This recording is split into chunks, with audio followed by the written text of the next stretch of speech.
Le point de presse de ce jour portera sur la situation évolutive de l'épidémie de Covid-19 au Gabon. Je voudrais d'emblée vous dire qu'à ce jour, il n'y a qu'un cas de Covid-19 déclaré au Gabon. Notre compatriote de 27 ans, à ce jour, se porte bien. Il y a eu une bonne évolution clinique de son état de santé et nous sommes satisfaits de l'équipe médicale aujourd'hui et de tout ce que les médecins ont mis en œuvre pour qu'on puisse le sortir de la zone à risque, c'est-à-dire la période au cours de laquelle on était tous inquiets par rapport à son état de santé. Donc il se porte nettement mieux, il n'a plus de fièvre, il ne présente aucun symptôme à ce jour. Alors, concernant la mesure d'interdiction de tout rassemblement, je pense que le communiqué du gouvernement est très clair. C'est tout rassemblement. Et si le gouvernement voulait faire des exceptions, il aurait dit à l'exception d'eux. Je pense que vous avez vu que la semaine dernière, plutôt que jeudi, le Premier ministre a rencontré les différents responsables religieux.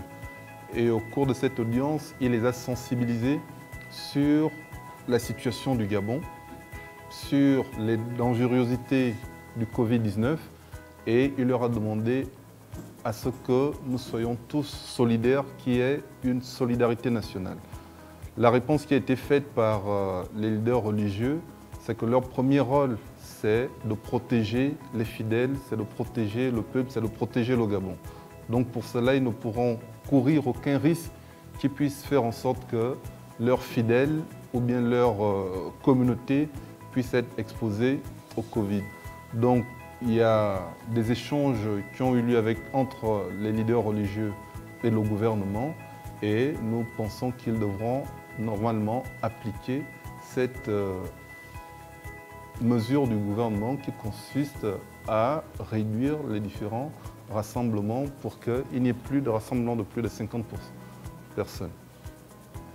Sur la fermeture des frontières, vous voyez, aujourd'hui, après le Cameroun, le Gabon, c'est la Guinée équatoriale qui vient de déclarer son premier cas de Covid-19. Donc, nous avons aujourd'hui un gouvernement qui s'est anticipé parce que si on continue à laisser cet échange de population, cet échange migratoire au niveau de nos frontières, on serait peut-être à plus d'1 cas aujourd'hui. Oui, il y a eu la fermeture des frontières, mais il y a une exception, c'est pour tout ce qui est activité économique au niveau des frontières.